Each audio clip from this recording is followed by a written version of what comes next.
Hello, and welcome back to my channel. So today we're going to break down some more of the trailer.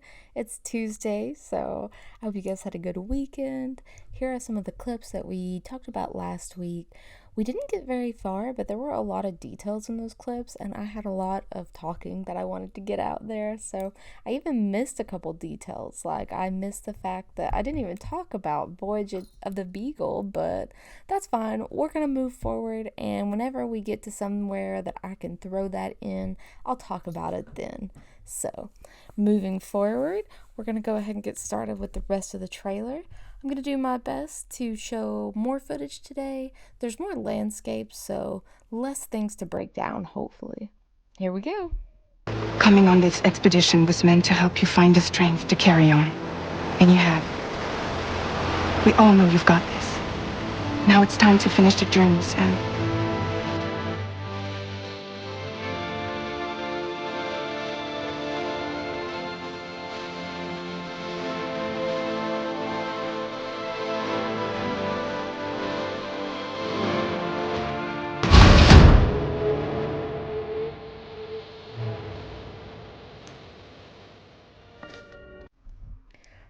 This area appears like a lake. I'm not sure if it will actually extend out into an ocean area, but it definitely appears like a rainforest type place. Anyway, I noticed that we have dolmens, so we know we're later on in the game. We finally have the skeleton making an appearance. We haven't seen it in the whole trailer yet. And then on the back of his backpack, we have the patches. So these are the 6 patches that I was able to kind of figure out were on there. Now, I think I've figured out the skeleton. I think it's the Boca Skeleton Silver that comes with the pre-order. I think that the gun that we're seeing might be the machine gun just based on the scope that it has, the sight. Actually, I don't think it is. I don't know. It doesn't seem yellow enough. But what is funny to me is that bottom left patch looks like Hideo Kojima's face. Like, is that patch of his face? Is that available in Death Stranding 1? I never messed with the patches. That was not something that, like, I really cared about. But that's funny. I'm almost positive that's him. I can also make out, like, the Koji Pro Ludens Man icon. The others I'm going to have to go and look for. So we're going to move on. We see his backpack cover at other times, and I'll break it down then. We get our first look at the APAC road, which is interesting because it appears that it's actually covered with some sort of awning, basically, so that you won't get rained on. We have similar signage like we saw with like Mountain Knot City. I can see further on that the road seems to extend and continue, and let's zoom in on some of those details. So F2 South Distribution Center is where we actually meet the prepper that we see in the trailer, or the distro manager, I guess, and he has the cuffs, and we just talked about him in the last episode, and we hook him up to a Cupid. We're also shown that this is created by the APAC company, or the Automated Public Assistance Company. What's interesting is if you continue on this road, then I assume that you would go to the prepper that we saw in the trailer. If you turn off here, though, it appears to be a different area, because if it was the same area, then we would be on the side near like the ocean that we saw, and that wouldn't make any sense. What I do like is I see the chiral bridges, it looks like, so I do think we may be getting those, or a form of those. It also appears that we still have like the timefall generator thing down there. I'm not totally sure what the structure is that has like the 3 bars. I noticed on this vehicle that it looks like it has the APAC symbol instead of like the fragile symbol, so maybe this is kind of like an early starter truck. The other thing is, I thought those were trucks down there in the bottom right, but I actually think they're rocks. I noticed on the top of the road something interesting. I think this is a music player. I know that Hideo's mentioned that he has like a new gimmick for the music player, but I'm thinking it's the road. Like, literally we'll be able to see the song name and kind of like, you know how like music has the weird little beats that go up and down like in old school visualizers? That's what I think that it might be. We have some sort of jungle area, and we still have the same 6 patches on that we saw previously. But the area might be misleading because it looks like we're quickly getting out of this jungle-like area and into a more open area right through that opening, that clearing.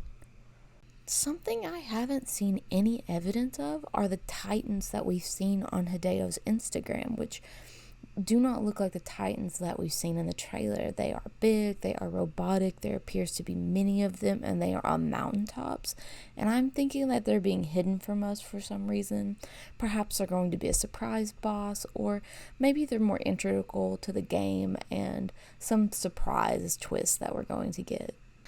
This cap was interesting mostly because of how high up we are. We've yet to be in a position where we can be above the clouds like this, which again I think says to me that we're going to have some sort of better climbing mechanic, which is great because I think a lot of us, especially like the virtual photography community, is going to really enjoy that.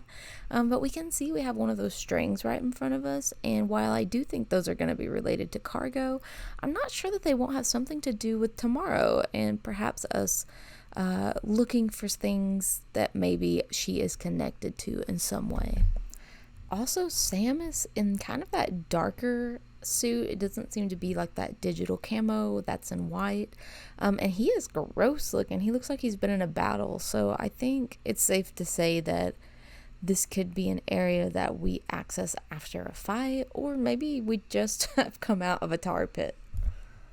I don't think that this is Rainy. I think this will be a porter that we're helping or something like that. But I do think that we carry Rainy at some point, which if I ever get to the Hideo Instagram behind the scenes special that I want to do, there's a lot of stuff we haven't seen. But we appear to be in some sort of storm, which the ice part of the first game for me was one of the most difficult parts, mostly because it was just atrocious. I mean, you couldn't move very fast. You had to really get things unlocked, get the power skeleton, get, the all-terrain skeleton, the power gloves. And so it became like, it was kind of a hassle. And it really forced you to upgrade the preppers or to utilize zip lines if you didn't want to just struggle. We can see a Cryptobite keychain hanging from his backpack, which is kind of funny.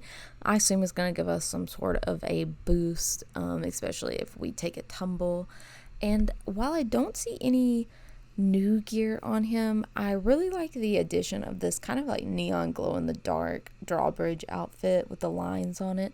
Mostly because like visibility can be pretty poor in Death Stranding, especially if you want to play on like the normal difficulty where you lower your screen brightness and contrast to basically make it where the darks are super dark and the lights are light, and I assume we do that on Resident Evil and everything else, and I assume there'll be a type of that in this game as well, just to make it you want your scary scenes to be scary, unless you're like me and then you put it on full brightness because you're scared to death that something's going to pop out of a corner.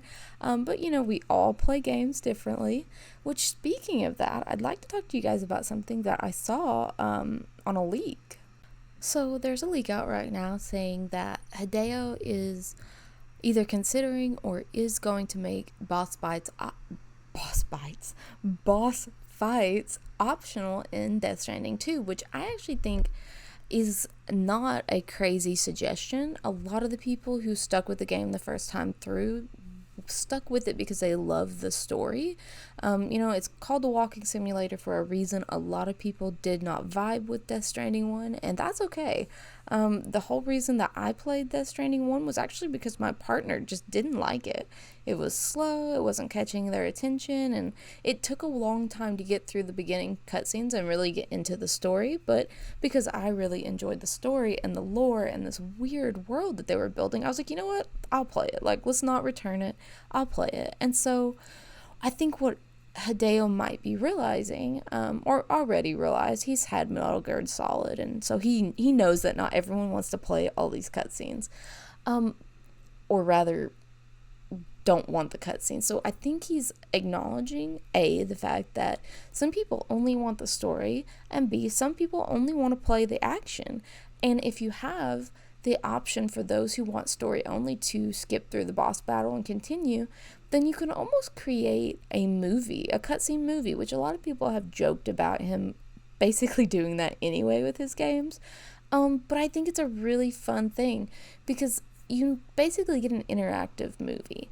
You have the option to watch the movie, and kind of like do a very easy gameplay. And if that's what you want to pay $80 to do, then that's great. That's your money. And if you want to do, hardcore mode and play all the boss battles and skip cutscenes, then you should also be able to do that because you paid your $80 or $200 for a digital copy of the game, which I'm still mad about. I went to buy the collector's edition and they didn't have a physical copy of the game, and I was like, no, I'm not going to spend money to get a statue of Doll Man and Magellan Man. Maybe if it had something to do with Higgs. I was pretty disappointed in that, but if the leaks are true, then that is a really neat addition to the gaming world and could encourage game makers to make games in more of a dual format, because I think everyone knows someone who likes games, but like The Last of Us, for example. This is going to be a small tangent. Me and my husband loved The Last of Us. We played the whole game. It was great. We like video games, so for us that was easy. We knew a lot of people who liked it but just didn't really they don't play video games. They wanted to get into it, but it wasn't their thing. It came out on HBO and they loved it. And so I think, finding that nice middle ground on how to sell to both people and get these stories out there is awesome. And I think Hideo is just wild enough that he would be able to figure it out. So anyway, back to the video. We know that we are taking that woman or that porter or that person up the hill, and I think these areas are connected. I think that the hill that we're walking up is going to be that same one that we're seeing here. We're actually seeing another sort of landslide happening. There's obviously a lot of shaking on the ground in this game. We see it quite often, and I think that will be really frustrating for players like me who carry a gazillion pounds of stuff with them and fall down a lot. So it'll be interesting to see what other natural disasters he's going to include in the game. We have earthquakes, we have floods, we have fires. I'm thinking we might have tornadoes because that's kind of what it looked like in the little city that we viewed that had the beer and grill, steak grill. So it might be cool to see what other things he has in store for us, because I can't imagine that he would just give us a snowstorm. We've kind of already seen that in Death Stranding 1. When I reordered the trailer, I really looked for things that I thought looked like similar landscapes, similar outfit materials that he was wearing, and I think that carrying the body, the last screenshot that we were just looking at, and this area are all connected. I also think the tar pit that we saw in the snow is probably right here, because we can see a large monolithic thing right there in the background, and we kind of see one of those in the background of the Magellan when it's going into the snow-covered tar lake. I cannot help myself. I'm so excited for this part of the game. It looks beautiful. There's nothing that tells me what this building can possibly be, but I just know that there's going to be at least 50 Death Stranding lo-fi mixes that have this exact thing in the background, and that's going to be really funny. But on a more serious note, I'm curious about the moon. I've mentioned this a couple times before, but I think that we're going to see an overlap of the seam or the beach in our world, and I think the moon is going to be a reflection of that. Now, we know that the moon controls waves. The closer the moon, the bigger the waves. That's why, in a lot of crazy sci-fi movies, that's what makes the tsunami that wipes everybody out. And we know obviously that the beach is a beach. Quite literally, when we see it, there are waves. And so I think that the giant moon representing the beach and our world overlapping and being closer together, it's just a really cool motif, and I just wanted to point that out because I'm not sure how many people just thought oh yeah, the moon and waves and we're on the beach. So literally Death Stranding 2 on the beach.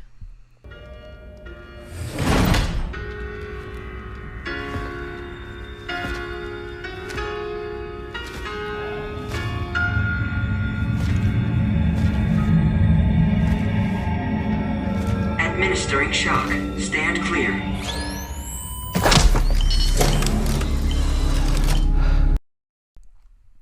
We start out with a abandoned or destroyed sort of ruin architecture. If you look out the door, you can see that we're kind of in like a cavern, or maybe this is like the side of a wall that's been like broken open. But we can see that the outside landscape is different than Hartman's original lab, where he's up in the mountains. So I think we can assume that we are in a different place. This is a different lab location than his previous one. He's just brought some of his items along with him. We see on the left what I imagine is like a vehicular, like maybe a private room, because that's where the vehicles usually come out of. Like we saw that same circle on the Magellan. We see it in like the opening of the drawbridge scene where like a vehicle comes up out of it. And it's really similar to how the private rooms looked when you built them in the first game. I'm not totally sure what that is on the right. It's like, I don't think it's going to be like a shelf or whatever where you can put materials, but it could be a terminal, because I don't know if all the terminals will look exactly the same, whereas before they were like circular and they would come up out of the ground, like out of the bridges. We've seen those. Perhaps that's a different one. Or perhaps this is just something that's on the ground. But I do feel like that circle on the left side is definitely a place where we can either go into a private room or we can retrieve a vehicle. So I think that this lab will be a big part, as in like a distro almost, like where you will be able to rest and have missions kind of stop and start here. We're probably delivering things to Hartman again, like evidence or parts to build something with the Magellan Man. Stand clear.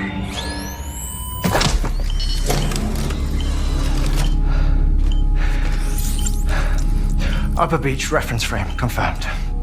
UB coordinates are L 47.37, B plus 6.32.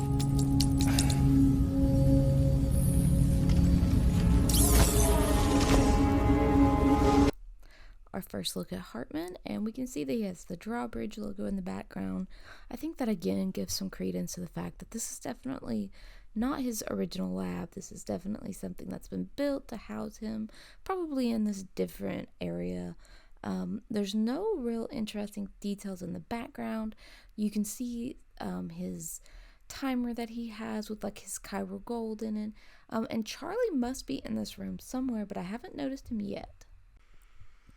We also have a look at Sam's outfit again, and particularly I want to point out that he still has the sea anemone, so it's possible that this is early game, because I'm thinking that we've got to meet Hartman like somewhere between episode 1 and episode 6, and he also doesn't have anything on his backpack, so no logos, nothing that would show us that he's in later game, and he also doesn't have any weapons. So I'm thinking that this area must be close to the Magellan ship itself, or it doesn't seem like we have faced any challenges getting here. We have no cargo for this scene, and we appear to be very clean. We broke this down in a previous video about how I believe that the BBs are basically creating black holes, and that's how repatriation is happening. They're kind of closing the tar current, or the wormhole, if you will, between two time points. I believe that what we see Hartman doing is tracking where he's gone on the beach, which should be symmetrical to our world and therefore like a mirror image in some ways. And I believe he is mapping out the beach versus our world's coordinates. That equation for black holes and different things, it does involve imaginary numbers and real numbers, and so what we might be seeing on screen here is the imaginary number, which is where he was and what he's plotting with, basically, like where they think this number is, and then the B would basically be either the solid or real number that would be attached to that. So basically they're creating a map that they can actually use. It's not just theoretical, to help them survey the current and the beach and the scene more accurately. I thought it was interesting that his collared shirt, which would normally be very symmetrical and have buttons down the center, is sideways. If you look, it actually goes across his chest instead of down his chest, which is just another example of chiral symmetry and things being uneven. And I just think it's really fun, the details that they add. And of course, we have his awesome heart glasses, which are so fun. Hartman. Oh.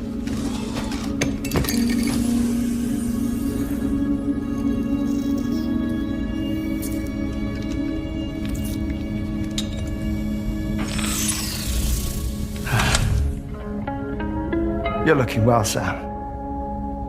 Thank you for coming. It appears that even with Hartman's new machine that protects his heart better, he's still utilizing the same things as before, such as the chiral timer, to kind of help him know how long he's been in and out of the world. The thing that I found interesting is that he is taking his tears. So I had to go refresh my memory, but he is a doom sufferer. We do not find out what level he is, but he does consider himself a fellow sufferer of dooms. And as we know, sufferers of dooms, their body basically takes in chiralium or high levels of it and just puts it back out of the body through tears. So whatever he is crying out right now would give him probably indicators about the area that he was just in. So maybe it's giving him indicators of how toxic it is, how much there was. Perhaps it's giving him time indicators. Maybe, we don't know this yet, but it's possible that the beach, because Amelie says she's existed as a dot, not as a line, so she has never moved, time just stays the same for her. We can theorize that perhaps the beach is both past, present, and future, just like the way that we can print things from the past, things like that. There's nothing to disprove that we could go to the future yet, or that what we're seeing is the future at some point. We don't really know. But if he can be testing the level of his chiral tears, then it's possible he can get an idea, just like how we've dated dinosaurs and landscapes and rocks based on what their sediment contains and carbon dating. Perhaps he's doing something similar. This is the vial that he is placing that teardrop in. It doesn't have anything special about it, but it does have marks on the side that obviously must indicate something. And then we get a close-up of his ring. We also get a really good look at his new heart holder, which his heart has gotten ridiculously large. In the past game, it was still in his chest or real small. It was in that like weird, no, I think it was in his chest, and he just had his little heart pumper thing on the outside. But basically what's really weird to me about how large his chest is that we know it's expanding and deforming because of all of his visits to the beach, but it seems like that is some rapid growth for it only being 11 months. That has tripled in size from what we assume it to be in the last game. So I don't know if that means that his heart is tripling because of something to do with the time fall, or maybe the rapid aging that we saw in Sam. So maybe there is some sort of weird genetic anomaly happening to everyone. Fragile is no longer old. Sam became old. Hartman's heart is massive. Dead Man is on the beach. We're seeing a lot of things like that. So I could definitely see an anomaly occurring. There's lots of things from his old lab that he has here. The only really major difference that I'm seeing is just the logo. It seems like most of the stuff from his old bunker, whatever you want to call it, his lab, it seems like it's made it here. I'm not seeing anything like out of place. We still have the record player, and we also have some little knickknacks over here. Unfortunately, they're a little blurry, so we'll see if we can get a close-up on them next. To clarify, he also says, "Thank you for coming here, Sam. You accepted my invitation," basically. So we know that Hartman reached out to Sam, not vice versa, which again makes me wonder, is Fragile working with Hartman? Is Hartman involved? Is this just one of those things as the story goes on that Hartman just kind of finds his way back into our story where we're kind of dealing with something else, and he's like, "Hey, by the way, I'm seeing these giant computers on the beach." Oh. It's been a while. Ticker's still holding up? Thanks to this support unit, I can flatline anytime, anywhere, without worry. No need for beds and the like either. So my initial thought here is about the suit that Sam's wearing. I've only just now realized that that's a different suit. So this is like a dark charcoal black versus the other one was kind of like a white digital camo. We also have the conversation between Hartman and Dahlman that they know each other, which initially I thought was that maybe they knew each other because Hartman's wife and daughter were lost on the beach, and with Dahlman having ESP, as we call it, ESPN, I thought maybe they discussed, maybe he went to Dahlman before he became Dahlman and was trying to use his powers to reach his family on the beach. But we also now know that Dahlman was found beside his corpse recently by Fragile after she's received second hands. So I do think that they knew each other before he was a doll because of the way that Dahlman says, "How's your ticker holding up?" And the conversation feels more like they have a history, like they've known each other. Now, it's also possible that Hartman, Dahlman, and Fragile just previously were speaking prior to Sam joining. So there's that. But I'm thinking that perhaps he knew Dahlman before all of this. Kind of just, they're both into the occult. They're both into strange things. So it wouldn't be, unreasonable for them to have known each other. Especially with Hartman being like the one they call like the talking man. Like he loves lore, he loves details. He would absolutely be someone making a video like this if he was like, a real person. So I think that there's good chance that they'll know each other previously, but if not, then we can definitely assume that they have met prior to this.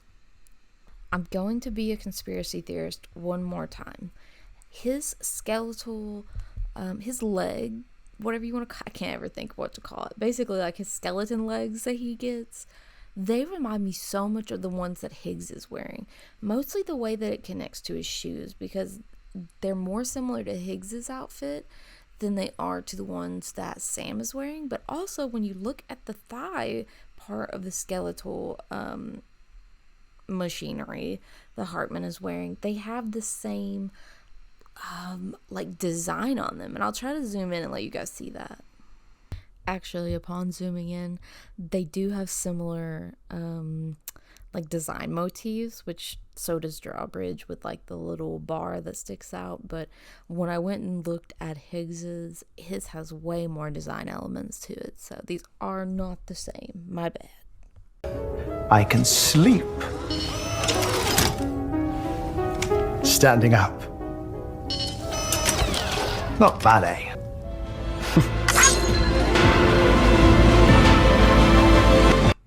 So he does have the Drawbridge logo on his jacket, which I couldn't see at first. And the other thing is this logo, this little heart that pops up. This reminds me a lot more of a chirogram than it does something that you'd be able to do in public. So if you think about it, like he is, we assume, meeting Sam like in real life. Like he is standing there, like in touch if they wanted to. But the fact that that hologram can just like pop up, and it's not even the hand that has the a ring on it. So I'm kind of confused how that heart's appearing, which made me think or suspect at first perhaps he's not really in this area and we're being misled, because I'm unclear how the hologram is going to work. There is so much in this that I wanted to break down. I'm really amazed at the amount of information on this graphic, and I want to kind of zoom in and just discuss certain things in detail. But overall, we're getting our first look at what I really think the game is truly going to be about. I think that we are going to be going after these, basically, these BBs that were used to create the chiral network in the first place. I think we're going to be hunting down like the original sacrifices, because in the first game we know that BBs were sacrificed. We even, as a player, sacrifice a baby to Edgenot City in order to bring it online. And Sam kind of grapples with that decision, and in the book says that he feels like he's going to throw up. And I myself was quite angry that there wasn't an option to refuse in the game. Even if it gave you a game over, it would have felt satisfying to, as Sam and as a player, say, no, I'm not going to kill a child for this. But he does, and in fact, he puts the BB in there and he sacrifices it to whatever the system does and brings the chiral network on so that he can get to Amelie. And basically, that's the reason that Higgs is able to do all this stuff. So, long story short, I do think these BBs are going to be a big part of it, and we already know that there's Lucy and Neil, along with Tomorrow, who I'm assuming is going to be, like, if not the original BB, possibly one of the very early BBs, if she is not Lou.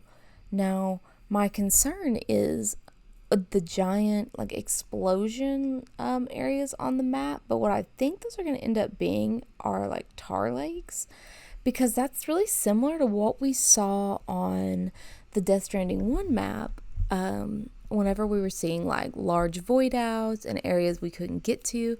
I'm not totally sure what that is, but I think we're looking at, like, a map of the UCA where we had connected it last game. That's what it looks like to me.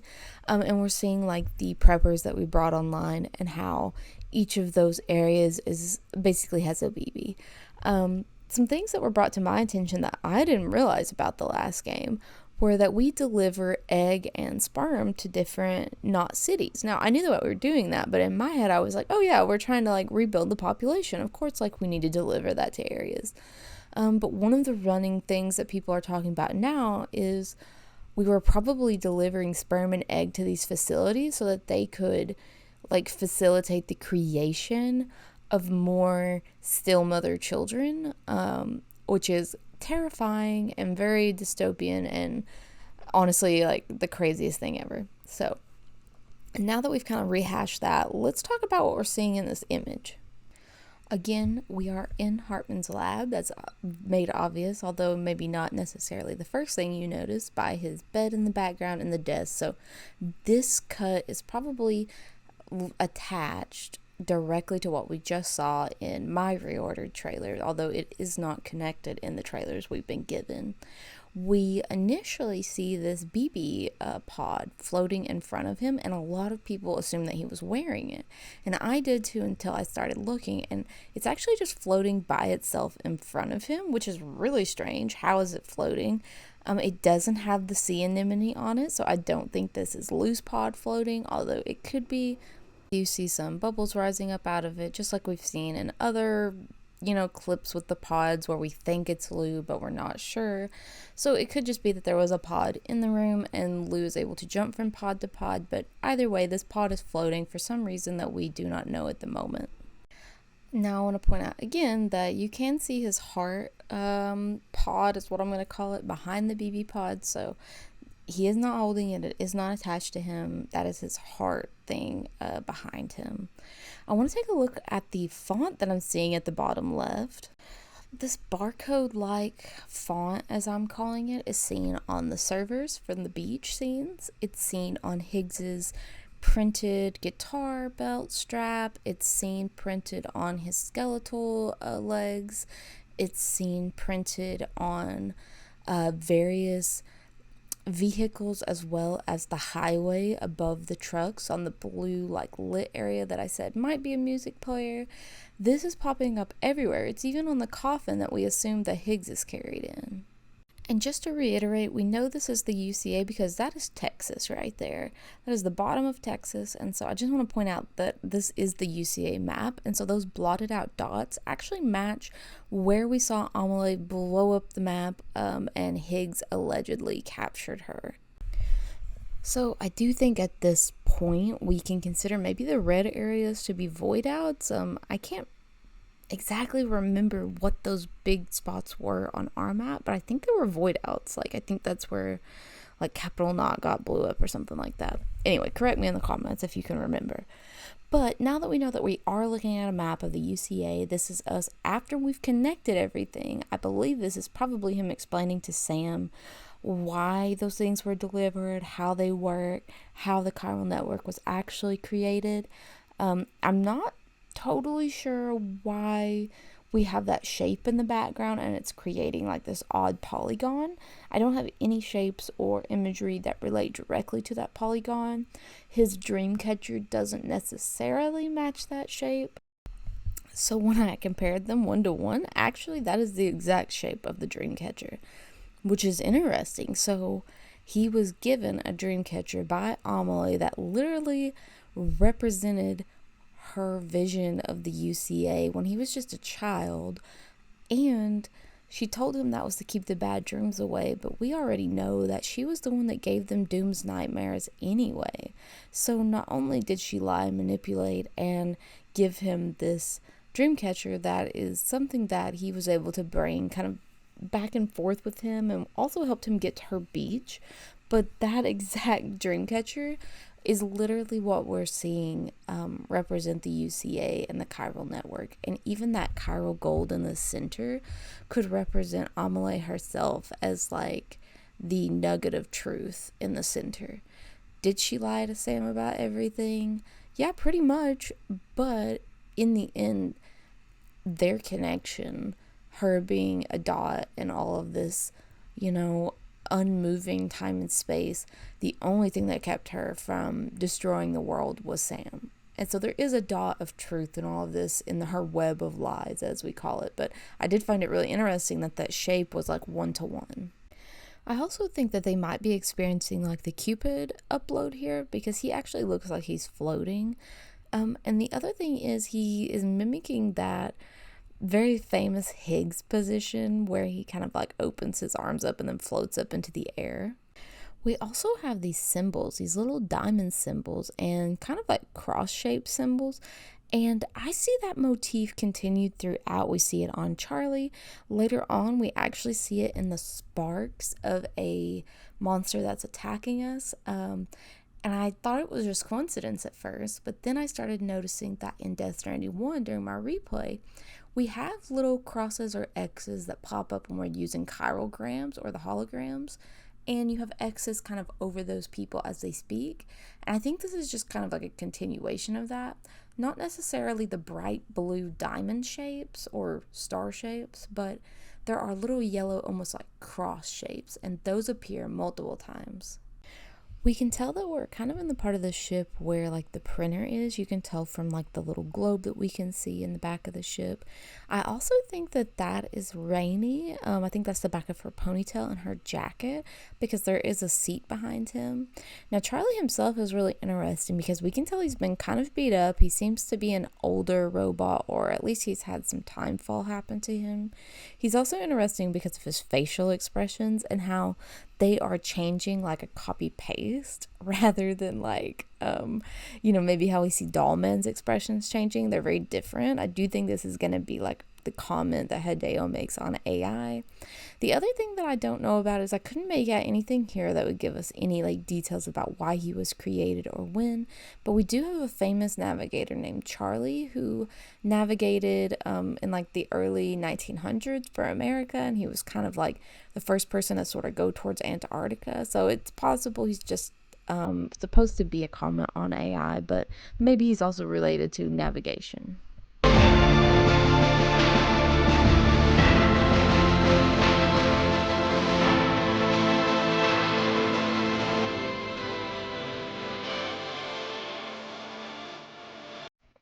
So in this shot of the Magellan sinking into the tar pit, there's really nothing around that gives us any indicators of where we are on the map. Other than the snow, we really don't know where we are.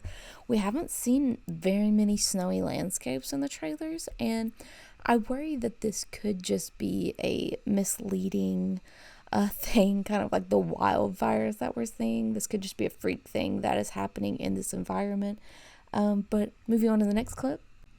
We have our first look at the bridges, of course. Well, actually, we saw them before, but I just wanted to point out they do say APAC on them. So whatever we're building with, we're being funded by APAC. We get a look at our trike. I'm pretty excited about that, a three-wheeler. Timefall shelter, so I'm assuming this is a heavily like chaotic area. We must be having a lot of issues with timefall or whatever those things are needed for in this game. Not to mention, you can see the tram or like store cargo train thing up there, and it is actually like going right there. I've zoomed in for you. That's really interesting. We've seen him riding on that in the trailer, like he can just hop on. There are so many lights in this area, but also these buildings appear to be the same ones that we fight with a Magellan type Titan against another Titan. And then this must be the heavily used area. We have energy for our like vehicles, for our batteries. We have a zip line, which is nice to know we have zip lines again. We have another timefall structure over there. We have a private room.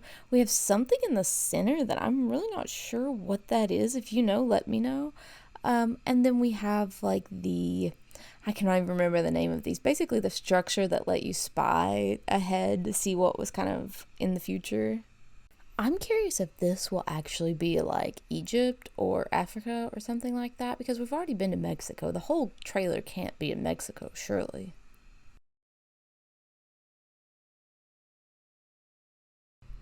And with that, we have wrapped up another video. I'm really excited because we are now kind of getting into what started this whole thing for me, which is breaking down all of the robot stuff.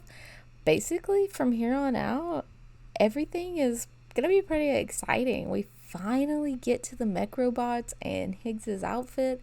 Now, I won't promise you that it won't have a little bit of boring stuff in between, but I'm excited to see what we can come up with and what we can theorize about.